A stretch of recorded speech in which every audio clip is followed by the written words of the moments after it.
Free. Hi, it's Martin from the Pugilist Mag. Our guest this evening, everybody knows him in Britain. He's a face for Sky, he's a face for BT Sports, and he's a face for the boxing ring. It's Glen Mcrory. Glenn, thank you very much for joining us. Are you keeping well? Yeah, I'm okay, Martin. I'm okay. I'll be honest, it's been very, very rough, as it has for probably everybody. Been rough for me. The last year has been awful because, you know, the last fight I did was Tyson Fury in Las Vegas, you know, with Deontay Wilder, you know, and everything. At that point of the year, everything looked so good, you know what I mean? January, and that it just looked, you know, I had loads in my diary and everything looked good, and then the world stopped, and it just became, you know, as we're seeing now, just a real struggle for not just for me but for everybody. So yeah, it's been tough, mate. It's been tough, but just recently, I've had more jobs in the last week or so, and working tomorrow than I've had all year. So it just seems a bit of light at the end of the tunnel, which is great. I've suffered from mental health problems for 25 years or something, you know, back when you didn't talk about stuff like that. But so it's been tough, but good. The world seems a little brighter now, and I'm back doing a bit of training myself. So yeah, it's good. No, that's fantastic to hear. Like you said, it has been. It's been a horrible year, and to be fair, I was asked a question the other day. I was asked, what would you say has been your fight of 2020 to me? And I mentioned a few fights, and they says, do you not think Fury versus Wilder? And I was like, I actually forgot that was this year because it's been that much of a mental year. But I'm glad you're well. The mental health has been horrible. 2020 has actually brought a lot of people together as well with mental health, which is good. Tyson Fury has been fantastic with mental health as usual, and I'm sure that you help a lot of people out as well. So that's good news. A lot of viewers will be saying the Christmas tree in the background looks a bit bald. It is, isn't it? It is. I've just decided whether I should do anything with it. I've got my two little kids will be coming round. They'll be coming on Saturday for the weekend. So I'm hoping they're going to do it because I'm not. In fact, I'm not very good at anything, Martin. I'm not very good at anything. I had to get my ex-girlfriend to show me how to use a washing machine. It's like, you know, I can cook. I love cooking. I cook all day, every day.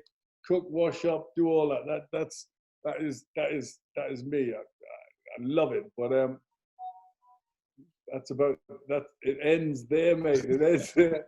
It ends there. I'm not very good at DIY. Nothing, you know. That's what happens when you've been in the boxing game. I mean, I can destroy stuff.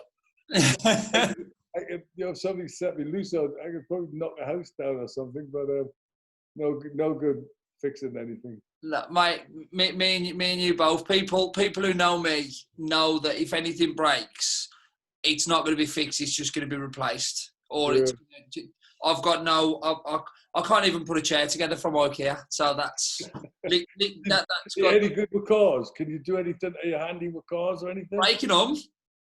Yeah, so they're saying, if mine broke down, I'd just leave it and walk away. No, that's to be fair, mate. To be fair, I wouldn't have a clue. how to change the tyre or do anything like that. Oh, to be fair, mate, that's me and you. Me and you've got a lot of things in common. Glenn, one of the big stories that's come out lately, and I know this is a question that you probably asked all the while, but Mike Tyson fought Roy Jones Jr. A couple of weeks ago. There's a lot of talk about you and potentially Evander Holyfield. Bare knuckle boxing, is that nonsense? No. I cover the bare knuckle boxing, and I think people are just getting mixed up a little bit because when I spoke to Van after the fight, and it was really just a courtesy call. I wanted to see what he felt about it. I wanted to find out what someone like him thought about. Because I was impressed. You know what I mean? I thought Tyson and Jones did really well. I mean, you know, Tyson Tyson is a handful. And when you know what Tyson is capable of, it took Jones, who is amazing, one of the greatest fighters of all time, to try and nullify and survive. Now, if that had been anybody else, I mean, I'm not talking the top names and all that sort of stuff. It's a different thing. But if it had been anybody else, Tyson would have torn to bits. You know what I mean? It's only because Jones is so amazing. So I wanted, I was really curious about what Evander thought about the whole thing, and he said, "Glenn, I thought it was good. I was surprised how good Mike was." He said, "I was surprised he got himself into such a shame." And I said, "Would you do it?" He says, "Yes. You fight me." I was like, "Yeah, okay." I said, "Well, call me out then." He said, "No, that's not what, I don't do that. You call me out." I said, "You want to fight? I'll fight you." And that was it. It was. I was shocked. You know what I mean? I was like, I was quite. And then when I come away from the phone, I was quite pleased. I was thinking, you know what? I won his vacant title. He moved up to heavyweight. I mean, he's a great. He's a legend. The guy is absolutely fantastic. But I would have loved my night in Stanley to have been with Evander Holyfield. I would love that night to have been against the guy that I was top contender to fight. So you start to think, well, hold on, 8 2-minute rounds. I'm boxed for 27 years. And I'm thinking, I climbed the 8th highest mountain in the world last year, which was harder than anything I've ever done in my entire life. It is just unbelievable. And I thought, you know what? Let's see where this goes. So, I spoke to a couple of people and they, went mad. And so it kicked off, you know what I mean? It just all took off from nowhere. And then if anybody's tried, I don't know. So what happened was the bare knuckle guys, who were great guys, Jim Freeman, Joe Brown, top class guys, they said, "Oh, we'll do it. Can we ever try and see if we can get Evander? Can we try and pull somebody else?" I said, "Hey, listen, if you can put it on fair dues, you know what I mean." So they were trying, and they come back, with blanks. Evander's people sort of just dismissed the idea and this, that, and the other. So I don't know who they got through to or whatever. And then I got a call from Simon Whittle from Tough Boxing, who I kind of front this new outfit called Tough Boxing. I'm doing a show with Roy Jones, February 27th, 28th. We're doing a couple of shows, as presenters. Yeah. So he said, "Listen, can I, let me speak?" So he's kind of on the case. But all I've had off Evander, and I've had it every day, I had it this morning, all I've had off Evander, you can see it there, Evander, Morning Joy. Now, that's every day, every single day. I'll show you, every day. Reams and reams and reams. Of Evander? From Evander Holyfield. Morning Joy. This is what I got today. From the Bible. Now, he's a Christian. I'm a Catholic. And he said every day, that's all he's done every day, is send me stuff with praise and joy and do all this. So we haven't, he hasn't signed the fight. Simon Whittle's come back and said, his people are now saying, they'll not talk to anybody unless he gets £1 million. I've heard Mike Tyson, I saw in the Sun, Mike Tyson saying the same thing, that Evander doesn't want to talk to anybody unless he's getting. I mean, it's not. I don't think it's him, because obviously having the conversation I had with him, I don't think it's him. I think it's just people have now realised that there's a lot of money to be made, or there's money to be made, or whatever. So well, there isn't that. That's where we are. I'm training though. The thing is, the one thing I've known in boxing, having been, having struggled over the last few months, is it really just ignited the fire. I thought, you know what, for the first time ever, I thought about me again, rather than training somebody else or doing doing anything else. It was about me again. What about me again? So so I've been in the gym, for a week, running walking and running and just getting myself back in shape. It's been so long, and you know what? I'm absolutely loving it. I'm loving it, buzzing like mad. So the depression has lifted. I'm absolutely over the moon. My son's who's 6'6", Joe. He's putting me through my paces. He's loving it. So it's just fun, and I'm just going to keep training. I'm going to keep training because I know something. I know he's definitely got somebody lined up for April 3rd, a big name. There's somebody lined up. And I think it's going to get announced. It's going to get announced very shortly who that is. So watch this space, Martin. But the great thing is I'm going to be back 8 2-minute rounds, and this is a whole new thing. And there'll be a lot of critics who sort of say, "Oh, what are these old guys getting in there? What are the old golfers have Masters Tour for? What are the old footballers have like the Legends football? Are we not allowed? Are you not allowed? Does life end? When you get to 35, life. I mean, I was retired. I fell out of love with the sport of boxing because of the business of boxing, because I just got ripped off. Never made any money, and whatever money I did, I got took off me. So I fell out of love. I retired, I think it was 28, 27. So I went back in the gym. It was amazing, Martin, because going back in the gym this week, obviously it's tough. My lungs are not used to any of it. But all of a sudden, the improvement over a week has been unbelievable. And it's because in my career, I never got battered. I never had a career, I was finished at 20. I was still fighting for the world title. Lost the points decision to Al Cole after I clashed heads and the referee decided to give 2 standing counts, you know what I mean? When instead of give me a rest. Yeah. It was a blatant clash of heads. So I came out of it and I'm as fresh as a daisy. And I'm in the ring and I'm thinking, I'm 28 again. It's unbelievable because I never had that period of getting to 29, getting beat, coming back, getting beat. I never had that in my career. I never had, so mentally, I'm either crazy or I'm still a lot left. And this is not a comeback. Let me say, it's not a comeback. I'm not coming back. I'm not coming back to fight today's fighters. They're youngsters. This is something different. This is entertainment. And I think that's what people have to get on. The serious drama out there, and there's The Only Way is Essex and Geordie Shore and all that sort of stuff. And them guys are driving Bentleys. 100%. Do you know what I mean? There's YouTubers making millions and millions. So you've got to sort of think, hold on a minute. I've done that. I've been world champion. I've done the boxing. I've done the serious stuff. I've done that. Now's the time to have some fun. Yeah, no, and that's where you're going to earn the money. I had a couple of weeks ago when Tyson fought Roy Jones.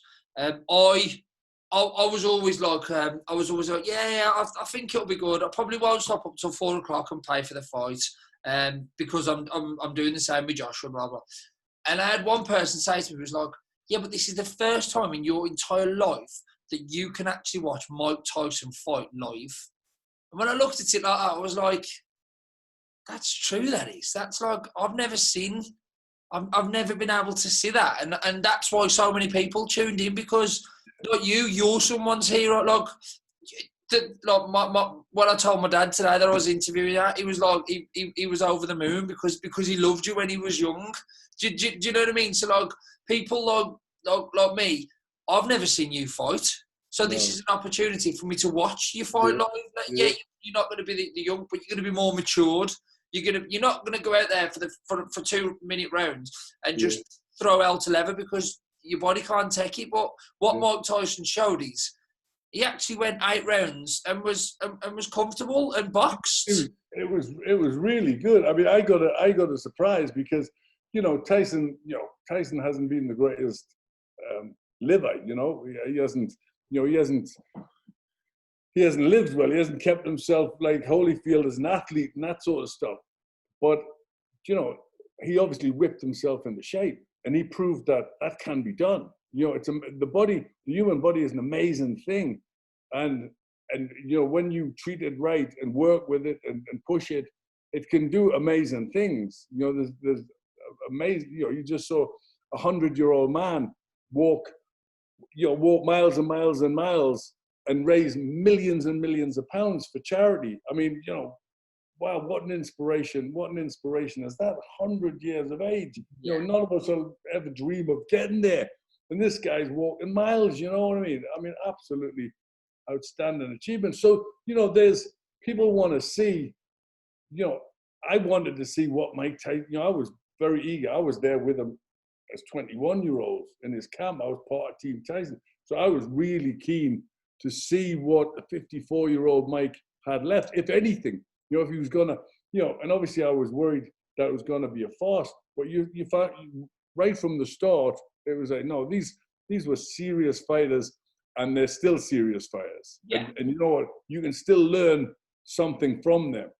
You know, these guys have been through so much in and out of the ring that there's still something to learn from.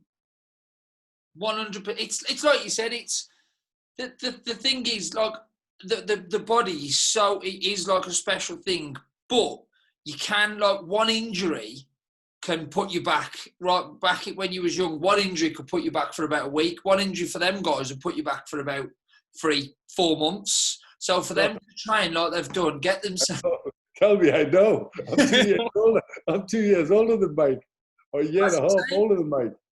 Get themselves into that shape. They didn't rush it, because look at when David A tried to get in shape against Bellew, his body broke down because he tried to rush it, whereas these guys didn't rush it. They've done it the right way.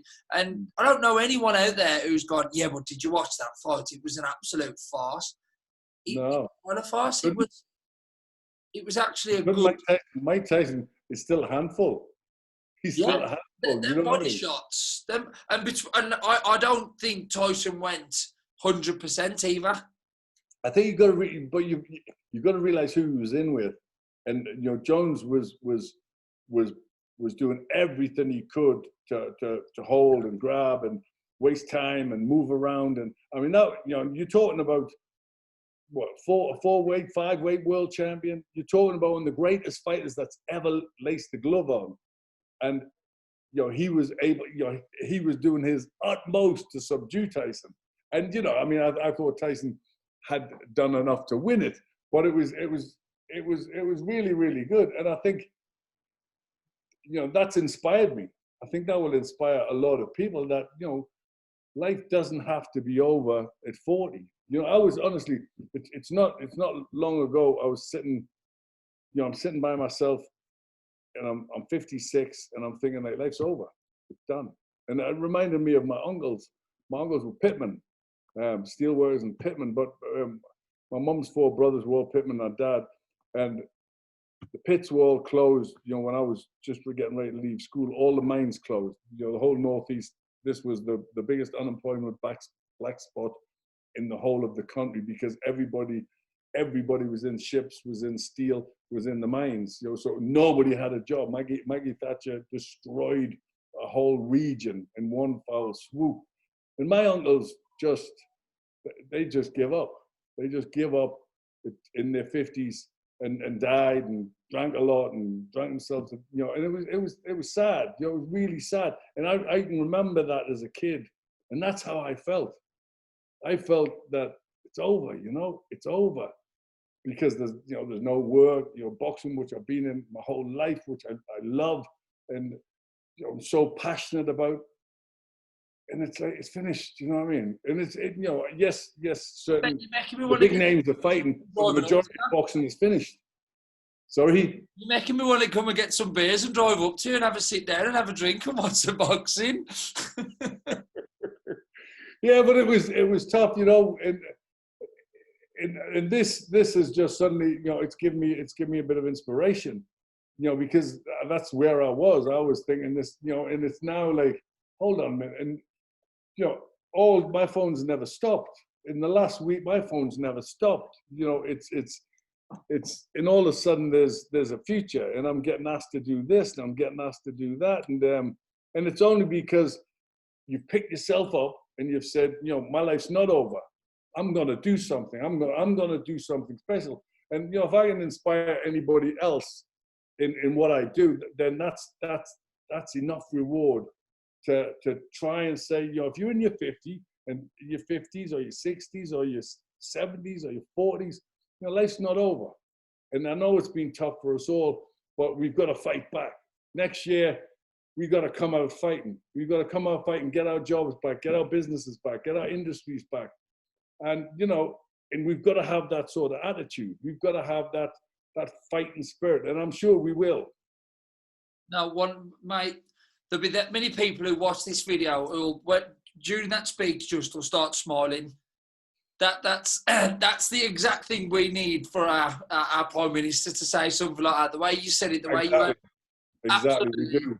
fantastic. We do. Oh, man, I'm fair play. But, well, you've only got to look at people like Tyson Fury. Look at him 3 years ago. And then look at him in February. I know. It moves on to the next one. No, I mean, I was, you know, when Tyson tells me he was about to drive his Aston Martin into a bridge, it makes me cry. Because I think if he'd ruined that Aston Martin, I was about to say. he'd ruined that Aston Martin, that would just be ridiculous. Yeah, no, I was about to say that, but I thought, am I allowed to say that? But you beat me to it. But that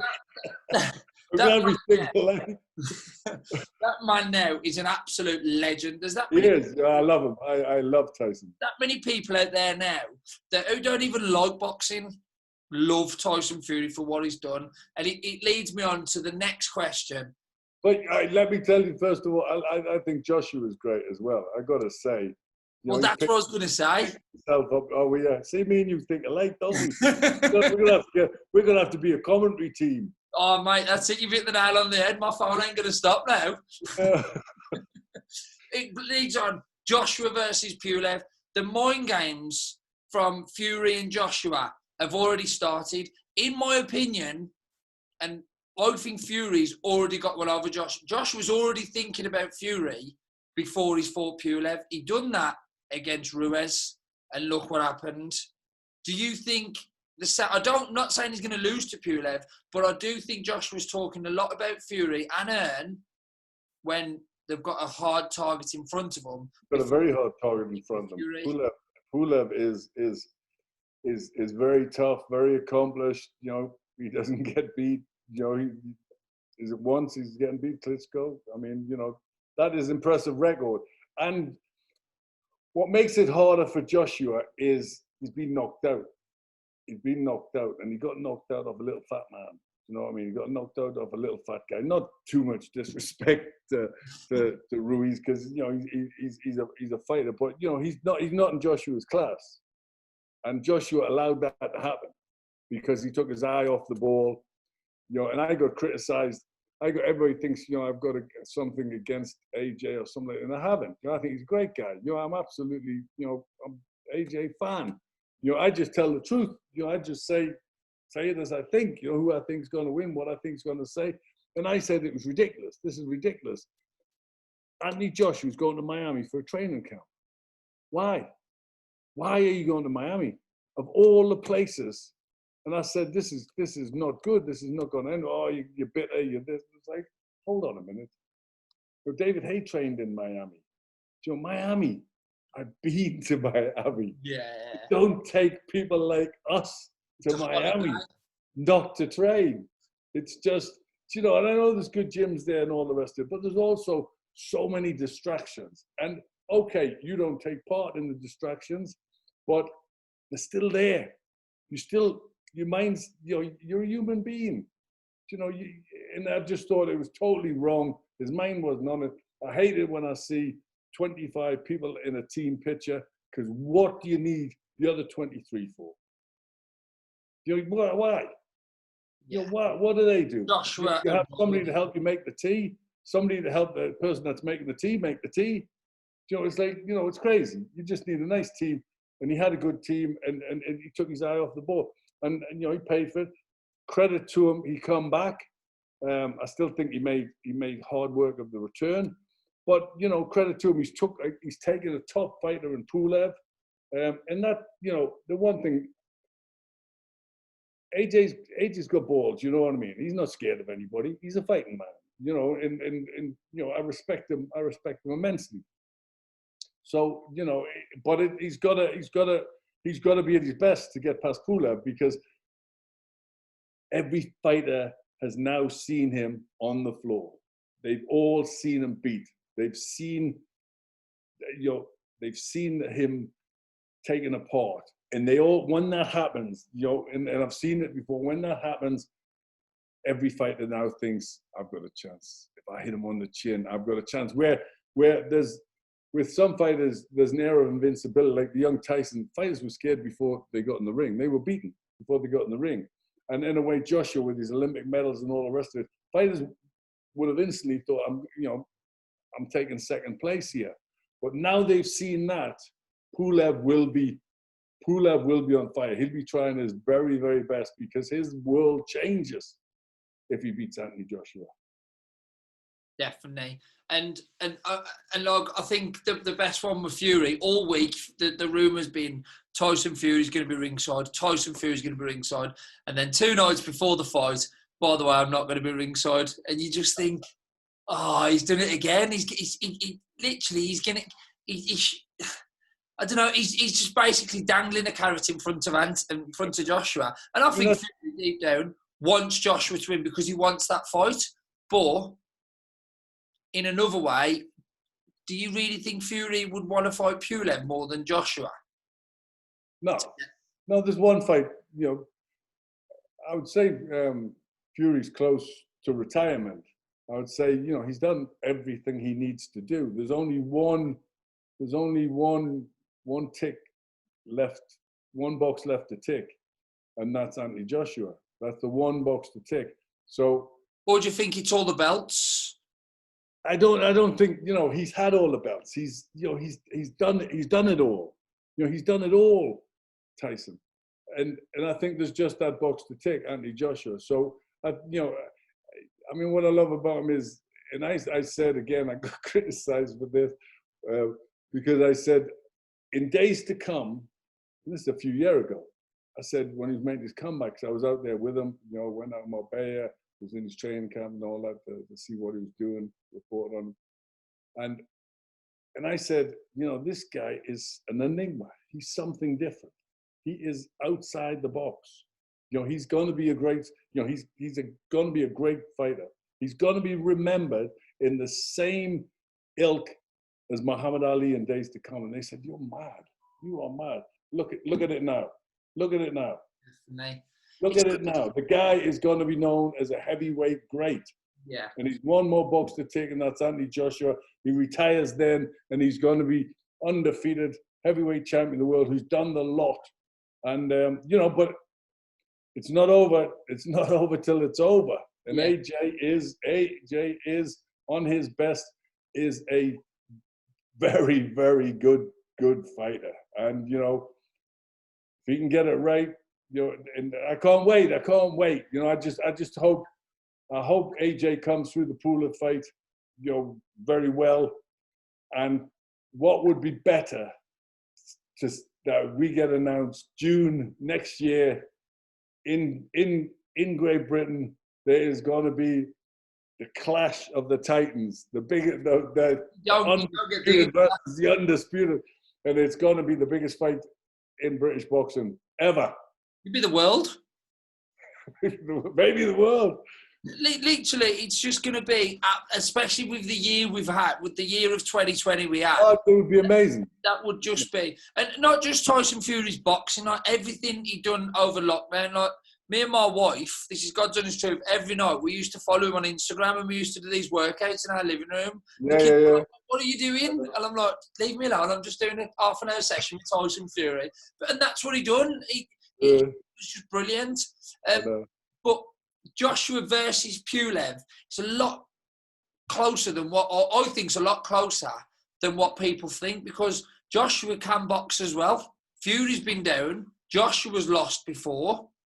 You know, it's a fight. It's one of those fights which I think they've had to take. You know, they've had to take the Pulev fight. It wouldn't be your wish to take that. it's a really tough fight. But he's at the stage, he's held almost all the belts. He's had a great career. He's won the Olympics. He's made more money than he'll ever spend in however many lifetimes. So, it's now it's about, same for AJ. There's just a few fights left. And obviously, so he's got to take chances, and Eddie Hearn knows that as well. So he's taking chances as well because, they have to. And, they have to get the big fight, and that's him against Fury. Yeah, no, def. And the thing is as well, we've also got Dylan White as well, who he's just a knob. He just fights. You can't knock that man. You can't knock Dylan White because he epitomises boxing. He's been waiting for a world title for that many years. Was it something like 2016? I'm gonna. You know what? I like Dylan. He's a great. He's a good kid, and he's tried so hard and all the rest of it. But for me, he's just not top world class. I just think he's just a step short. And sometimes, that's a brutal reality.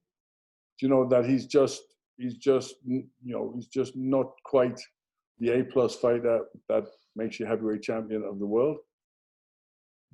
Yeah, I get that. Yeah, no, I do understand that. But what White has done, in my opinion, is actually. Do you remember when he first went out against Anthony Joshua at the O2 Arena? Yeah. He was booed massively. Everyone disliked him. A bit like when Groves fought Froch.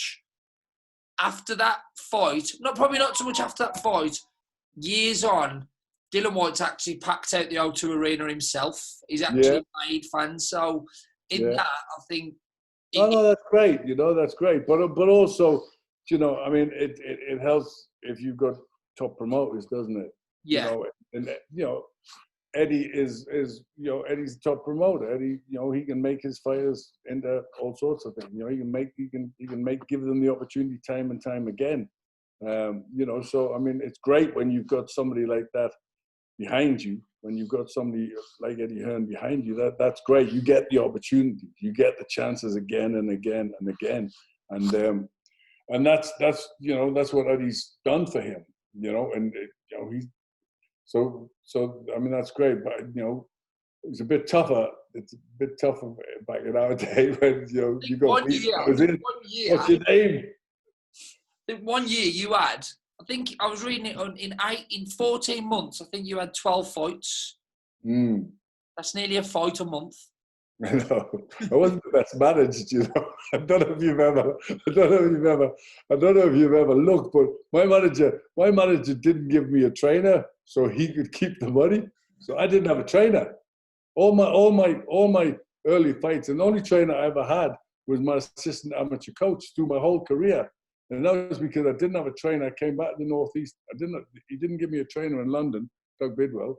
He tried to train me himself, couldn't band a chance, couldn't do anything. So my whole career was without a professional trainer. And then I came back to the Northeast, and there was no notable trainers in my area. There were no trainers at all in the Stanley sort of Newcastle area. So I asked my assistant amateur coach. He wasn't even the full amateur coach, and he said, "Yes, I'll train you. I'll help you." He couldn't even hold the pads, Alan. He was great. He was a great pal of mine, great guy. But he came out running with me every morning. He pushed me every day, and he used to hold a medicine ball, and I just used to hit a medicine ball. So, but it didn't matter. We didn't have a gym. We had a little room above a fruit shop with a bucket for a toilet and one punch bag, and I won the British, the Commonwealth, and the world title out of that room. Oh, fair play. That's all I can say. I might have had a better record and a better career. Well, if you anybody looking after me. You look at your record. I think you had 5 defeats in 6 fights. 5 or 6. Now, for you to carry on fighting after that that's that. You can't train that. You can train these, but you can't train that hard. And you that's why I say that you like everyone's idol, because when people take an L, they actually become disillusioned. When they take 2 L's, they actually think, is this for me? When they take 3 or 4 L's, the pals are then saying, give it up now, this ain't for you. But you actually... So was my dad. Yeah. So was my dad. But you know what? Years before, about my 7th fight in London, I boxed in front of Muhammad Ali, who was the guest of honor. And after the fight, I went to the dressing room and I won the fight. I think it was Frank Robinson. I was a Midlands guy, I think. And after the fight, Jarvis Astaire, the claimed promoter, put his head in the dressing room and said, McCrory, fasten your laces. Muhammad Ali wants to meet you. And Ali asked to meet me. So I came down, this is my hero. This is I idolized Ali, and he wanted to meet me. And he wanted his picture with me, and he got a picture. I've got it somewhere with he's pulling the face that he pulled for Foreman, that he pulled for Frazier, and he said, "Man, you're too good looking to be a boxer." He says, "You're like me," and I give me the whole lot. And then he said, "Mark my words, one day you'll be champion of the world." And you know what? As bad as my career got, and it was only because my manager, who didn't get a trainer. He just wanted, I was a light heavyweight. I was a light heavyweight amateur, 18-year-old light heavyweight amateur boxing, for England and young England. And he put me in as a heavyweight my first fight, which I won with a 1-round knockout over Barry Ellis, who was 3-0. And then he just went heavyweight. So, but all he knew how to do was make me heavier. So it was all gold top milk. Every day was just getting the scales. That's all training was about, getting the scales, how heavier. So what happened was I was a big, fat, out of shape, and I started to lose fights. And I was losing Rudy Pico, was undefeated, with a close points decision. Anders Eklund in Denmark, the crowd thought I won. But it was just, I was getting heavier and fatter. And then he stuck me in with John Westcott in a fight up here, and I got knocked out. And then it was just, I boxed Trevor Curry 5 days notice, didn't train one day, fat as a pig, and got stretchered. And then, I thought, I've got to do, it was terrible. It was such a low point in my life. It was absolutely terrific. A couple of years before, I was this, they were right out back page of the Sun and all this, sweetest left hook since Henry Cooper and all this sort of stuff. Don King was trying to sign me, took me out to Las Vegas to the Larry Holmes fight and worked out in his camp. It was all going great, but I was never a heavyweight. And then finally I got knocked out of Trevor Curry, fat as anything. And I knew I had to do something. I remembered Ali saying, my dad was saying, "Quick, Glenn, try and get a job." Dad, there is no job. And it was like, we'll get something, to do something, and it was like, no. What did Muhammad Ali say, Dad? What did Muhammad Ali say? He said, "I'll be champion of the world." He was the greatest. What did he see? And then I got ill. I got a bug. And I was sick for about 3 days. And I went up to see my dad. I only lived there. I had a little terraced house 4 doors down from my mum and dad. And he said, my dad says, "Jesus, like, what's happened to you? Are you okay? What's happened to you?" I said, "I'm fantastic, Dad." He says, "Well, what's the matter?" I said, "I've been sick for 4 days." He said, "How's that good?" I says, "I'm about 14 stone. I've lost a stone and a half." He's like, "What?" I'm like, "I'm down. I'm going to box a cruiserweight, Dad. I'm going to box a cruiserweight. I'm not a heavyweight. I'm a cruiserweight." And that was it. That was the miraculous comeback. It's not the Rocky story. It's not Rocky 6 all over again, featuring Glen Mcrory. I know, it was, that was it. And then I never lost a fight, won the world, I won the British, the Commonwealth. And this was all out of a little room above a fruit shop with a bucket for a toilet. and nothing else, just one punch bag and 4 little posts with some rope between, which, you couldn't lean against them, but it was just the rope, Yeah. The ring. If you leaned against them, the floorboards would come off. But I won the British Cup. So all these kids that think I haven't got the facilities, my gym's not big enough. I haven't got the right ring. I haven't got the right shoes, or my gloves aren't the right color. It's like, forget about it. You can do anything you want. You can do anything you want if you try hard enough. You work hard enough, you can get it. And if I can win British Commonwealth world title, if I can do that, anybody can. What did your dad say when you won the world title? I told you, son. I told you could do it. You know what, my dad, God bless him, he's a great, great man, but he never wanted to let me down. You know, he never wanted to see me let down or anything. So he's always like, oh, don't talk about world titles, Glenn. Just talk about British. You know, that's far enough to aim for. Because he didn't want me to be let down. You know, he was always just trying to like keep me back, and he never could. You know, I was always sort of reaching for the stars. I was always reaching before. And my dad would be you could get there. Like, oh, Glenn. Because you knew you could get there, and I think if you're looking to get the impossible, then yeah, it ain't going to happen. But you knew exactly. The thing is, you had the greatest man ever in boxing tell you that you're going to be a world champion. So you can't get, and nobody else in the world can say to you you're going to be a world champion, and then you think, oh yeah, but so and so told me. Muhammad Ali told you. Yeah, and you know that's why. If you know, when I see if young kids come up for autographs, or you see young kids, I always try and spend a little bit of time with them. I always try and give them a little bit of motivation or pat in the head, and say do your best and do this, because I just remember you often don't realize what an effect. I mean, I know what an effect saying something nice and saying something positive has on somebody else, and Muhammad Ali didn't have to do that. He was the greatest. He didn't have to do that. He didn't have to come and ask me to meet me. He didn't have to come and do that. But there was just something that he saw. Whether it was the fact that I was doing Ali shuffles. That is the fact that I was doing Ali shuffles. My hands by my sides. Whether it was that was a giveaway or whatever. But he saw something in me that he had to say, he had to give me some encouragement. I just thought, what a wonderful, wonderful man. That's why he was the greatest, because he had time for people. Is that why you got a nickname? Is that why your nickname's the Gentleman? Because of how... Some people would disagree with you, Martin. There is those that might disagree. Honestly, like you're so easy to speak to. It's ridiculous, and it's been an absolute pleasure to have you on, Glenn. Like, literally, it's only because I haven't spoken to anybody in 12 months.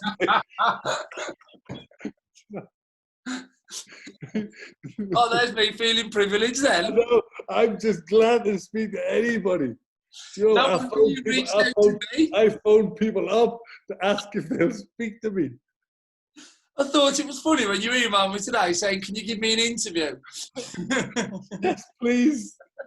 Do I have to pay you, Martin? What do you reckon? Do you know anything about the fighters tomorrow? Which fighters? On Dennis Hobson. Yeah, Toby Franklin had good fighter. Cash Ali's on the bill. He should have fought Ash. Was it Farouk? He should have been fighting Farouk. Local. Yeah. What do you think of that for a name for a show? Straight that in a car park. Ah, that's fantastic. Dennis Hobson's the only man that can come out with stuff like that. Great promoter, great guy. He's it's great. But what I love is, what people are going to get boxing, to get boxing out there and to get people to see it and to get the fighters out there. I mean, that's incredible, isn't it? I mean, the fact that me and Don McGuinness are going to have to sit out in the pouring rain. The reckon hurricane something's coming in tomorrow, isn't it? And it's only going to come through Sheffield. So me and Dom's got our umbrellas at the ready, mate. Because but it's great. It's great that the show. You cannot stop it. You cannot stop it. I love the resilience of human nature. I love the resilience of people coming through what we've come through, and that's why bring 2021 on. Oh, this new year, wow! I'm going to be messaging you. Yeah, it's going to be like New Year at the end of the war, isn't it? It's just going to be, the people are just going to be, please. Oh, a new year. Message you on New Year's Eve saying, Happy 2021. This is the year. Mate, I'll phone you up on New Year's Eve. I'll phone you. I've enjoyed talking to you that much, Martin. I'm going to phone you on New Year's Eve. I'll hold you to that. I will. Don't worry. I will. I will, mate. Glenn, I'm gonna let you go then, mate. So you can have a look at your Christmas tree and take some hints. I tell you what, your missus isn't doing anything tomorrow when I'm down in Sheffield. She doesn't fancy coming around and doing mine, does she? I'll have a word with her. I'll ask her. There is actually some lights hanging around there. They don't work though. They're not plugged in. I haven't got a 2-pin plug, but I did put some lights on there. No, definitely. Well, the next time I speak, I hope to God you've got. We'll have a chat next week after the AJ fight if you want. Definitely, yeah, 100%. And we'll see the tree. I'll have a look at my diary. I think you're free Monday. Yeah, Glenn, what a man. Take care, mate. Take care, buddy. Thank you, Glenn.